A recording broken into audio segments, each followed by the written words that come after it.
And so now there's this question. Julius Caesar is very popular. He's very well liked. He's helped distribute food and land in many cases. But now would he become king? That's the question. And this is what bothers the conspirators. So tonight, what we're going to see is we're going to see our organizer, Cassius, approach Brutus and Casca to join the conspiracy.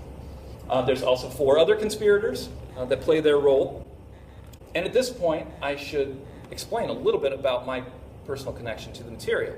In that, in my real life, I'm a union organizer. I build many conspiracies for a living of workers to take on their boss in order to get power, raise their wages, improve their benefits. Sometimes the work that I do as an organizer looks like this. This is a picket line that the Writers Guild had up maybe 5 years ago. As you can see, it may look like a spontaneous demonstration, but what it is it's an organized picket. So somebody had to make sure that people were going to show up. Somebody had to make phone calls. Somebody had to staple picket signs together. Somebody had to make sure there were fresh batteries in the bullhorn, very important. And that's the kind of work that organizers do in order to put pressure on bosses in order to improve the lot of working people. So Cassius is himself also an organizer, and we can learn a little bit from what he does in this play. The first question you have to ask yourself as an organizer is you want to build up your team.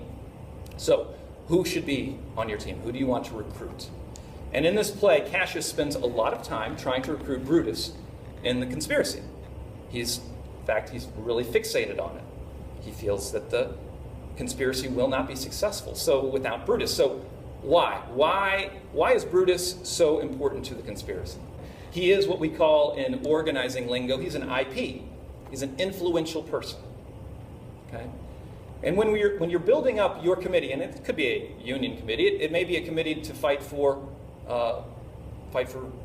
environmental causes, right? Whatever your issue is, you want to build up your team. You want to have people with you. You want to try to recruit people who have influence, who have followers, because then you can build up a majority support for your action, for what you are doing. So that's why having Brutus is so important. One of the things that's said about Brutus in the play is, Brutus sits high in all the people's hearts, and that which would appear offense in us, his countenance, like richest alchemy, will change to virtue and worthiness. So the countenance, the face, the figure of Brutus is going to change like magic. It's going to change something that might look a little bit sketchy into something that looks respectable. And certainly I know about this because we live in a profoundly anti-union culture. So when I'm talking to people about joining a union, about forming a union, there are these misconceptions that people have drilled into their heads from years of a lot of propaganda, frankly, that's very anti-union, in my point of view. And in order to get over that, if I can recruit people who are respected in the workplace, then people can get over their inhibitions and their concerns. Here's a great example of an organizer finding an IP. In 2007, Barack Obama was running for president, and he was a very interesting looking candidate. But for most of the year, I don't think a lot of people thought he had a very good chance. He had a strange name. We'd never had a black president. It didn't seem very likely. But at some point in late 2007, he recruited Oprah Winfrey to support his campaign. Oprah Winfrey is the ultimate IP, bar none. She can influence what books you buy. She can influence how you make pancakes. She can also influence how you vote. And I think at the moment when she came out to start joining his rallies, it sent a message to people like, oh, this is something that normal, everyday people can get behind, right? Because if Oprah Winfrey can support him, so can I. Okay, so this gives you an idea of the importance of Brutus to the conspiracy. Now, once you know who you want to recruit, how do you do it? What methods do you use as an organizer? Well, you want to have a one-on-one conversation, right? When you're talking to an IP, you don't want an audience around, because then the IP might be defensive and might feel like they have to back away from something like that because they don't want to publicly make a commitment yet. So having a one-on-one conversation is vital. Now, as organizers, sometimes we do use a little sincere flattery. As it happens, it's a reality of human nature. That when you give somebody a compliment, they are more likely to listen to the rest of the things you have to say. But this does not mean that you should make up things. In this case, certainly, Brutus is, we're not making it up, and Cassius isn't making it up. Brutus is a well-respected person, and his voice weighs heavily in Rome. And that's what Cassius is going to point out to him. Because ultimately, all good organizing has to go beyond flattery and reach self-reflection. We want the IP that we're talking to, we want that IP to realize the role that they play in the community and the power that they have as an individual to make positive change. Okay, so for the first approach of Cassius to Brutus, yoke is a word that comes up, simply means harness for a draft animal. Shadow is used for reflection, and glass is short for looking glass or mirror. And here's Cassius's first approach to Brutus. Tell me, good Brutus, can you see your face? No, Cassius. For the eye sees not itself, but by reflection, by some other thing. 'Tis just. And it is very much lamented, Brutus, that you have no such mirrors, as will turn your hidden worthiness into your eye, that you might see your shadow. I have heard where many of the best respect in Rome, groaning underneath this age's yoke, have wished that noble Brutus had his eyes. Into what dangers would you lead me, Cassius? That you would have me seek into myself for that which is not in me. Therefore, good Brutus, be prepared to hear. And since you know you cannot see yourself so well as by reflection, I, your glass, will modestly discover to yourself that of yourself which you yet know not of. All right, so for that first approach, one of the things that we're going to notice is some pushback. When you're trying to recruit somebody to your cause, you expect pushback. What Brutus says is, into what dangers would you lead me, Cassius? Now, when you're organizing, pushback is normal. In fact, you want pushback. You want to know what somebody's concerns are before you're going to ask them to commit to a cause, especially an important cause like this. You actually want to know what their doubts are. You don't want somebody just to give you a snow job and say, great, great, great, yeah, whatever you say. You want real engagement. So when you get pushback, it's a good thing. Now, when an IP does give you pushback, what you need to do is you need to focus on the issues. And the main issue that Cassius knows affects Brutus is that Brutus claims relation to a Brutus who had lived 400 years before and had helped throne out the last kings that had ever ruled over Rome. Okay? So it's sort of like Brutus is somebody who's related to Thomas Jefferson today. They've got this sort of patriotic DNA in their blood. And Cassius knows this about Brutus. So he knows that ultimately Brutus is not going to be able to accept having a king in Rome. All right, so I need the audience to, once again, I need you guys to pull together and be the Roman crowd. Kind of off stage, there is a cheer that happens around Caesar.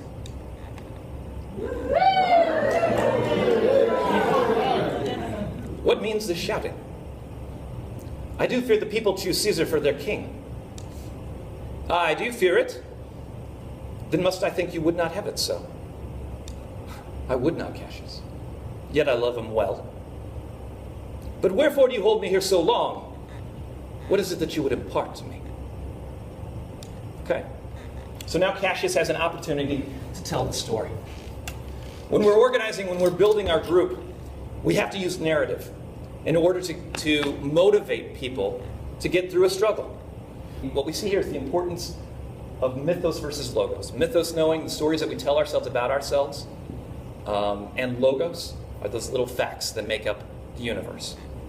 Okay, so here's the story that Cassius is going to tell Brutus. It's a pretty simple story, really. He's going to say, look, you and I know that Caesar is just another guy. He's just another guy like you and me. It doesn't make sense that he is being made into some sort of demigod, right? And then he goes on to tell a story about how one time Caesar had challenged Cassius to a swimming contest across the Tiber River on a very choppy day. And Caesar started to sink at one point while he was swimming over. And Cassius had to rescue Caesar, carry him over his shoulder.